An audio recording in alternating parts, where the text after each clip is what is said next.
It's January, that time of year after people have had the excesses of Christmas and they're cutting down on spending, a bit miserable. And I'm with Scott Malvern. Hi, Scott.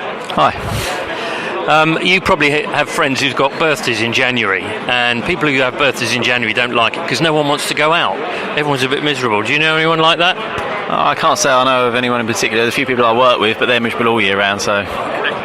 Well, the Autosport Show for me is normally one where I meet drivers walking around the show, and most of them have got long faces because they still don't know what they're racing this year, what series they're going to be in, are they going to be out there racing. But you seem to have a bit of a spring in your step and a bit of a smile. Why is that? Yeah, obviously normally this time of year, you're right, we usually come to this show trying to look to if there's any deals around and look to see what there is. I'm privileged this year, in the last couple of years really. I feel confident that, obviously having been with Nick for now 3 years, I feel like we're making progress. I think we've got the same sort of goals. So it's looking good at the moment. I've got no reason to believe we won't be sitting on the grid this, in come March. And unlike most people, going back to the Christmas theme, most of us have put on weight since Christmas. I don't know about you. I certainly have. Your car, since last year, the Porsche, tell us about the weight issue there. Has that gained or lost? I'm hoping it's lost, but maybe not when I sit in it. It'll have gained, but all the updates are here now. We're yet to actually go out and finalise and test everything.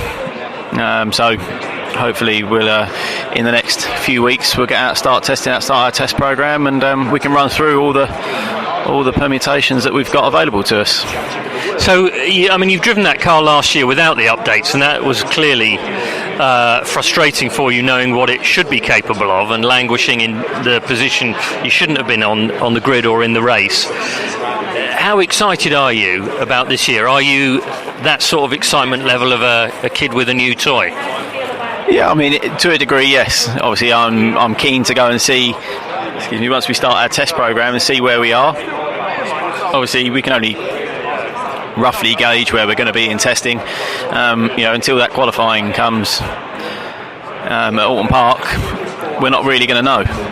And a lot of things can happen before then as well. Obviously, we still need to see what the balance of performance comes out like for this year, whether it's kind to us or not, and how it affects the other cars as well. There's a lot to be sorted yet. But no, I feel confident. I think the car's going in the right direction. Obviously, on paper, everything's going in the right direction. We're just waiting for that all-important confirmation. And last year you had the recognition, not necessarily in the results that you wanted, but at the end of the year in Motorsport News, I think it was, in Autosport, forgive me, you were recognised as one of the top GT drivers out there. How did that feel at the end of the year, getting that recognition? Yeah, I think it was important. There's a lot of good drivers on the grid in British GT, very good drivers, and a lot of very experienced drivers. So yeah, I was very pleased to have gained the recognition to be one of the only two GT4 drivers, especially because obviously there's a lot of pros in GT3, and to be ranked in the top 5 was nice. Obviously it keeps my name in the frame. It makes people understand that, mate, just because you're not getting the results you deserve, you're still doing the job. Even if the car's not quite up to spec. Now, in your first qualifying of this year, you've come second. Tell us about that. Yeah, it was a con really. It was a fiddle. I'm looking for a steward's inquiry on that one really, but no, it's good competitive fun.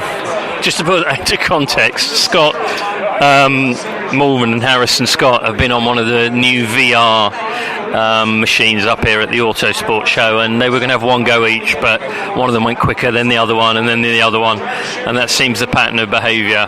And are you tempted to go back there? Because Harrison's currently got the quickest time, and he's left the show. Yeah, I'm tempted. The prize is a holiday, so I'm pretty tempted. So I'm tempted more so just to shut him up, really. And of course, if you win the holiday, you could always say that you've saved up and bought it for your precious other half. Yeah, I could do that. Yeah, I was thinking about taking Harrison, but you've spoilt it now. Well, listen, Scott. It's now January the 15th or something like that. Roughly when do you think we'll have confirmation about your plans for this year? I'm hoping to get it sorted in the next sort of few weeks. We're just waiting on a few deals to be finalised, and I'm hoping that we can announce something pretty soon. And round one of the British GT is when and where? Alton Park, Easter weekend. Chocolate, eggs, and racing. Wishing you well for the season, Scott. Thanks for talking to us. Thank you.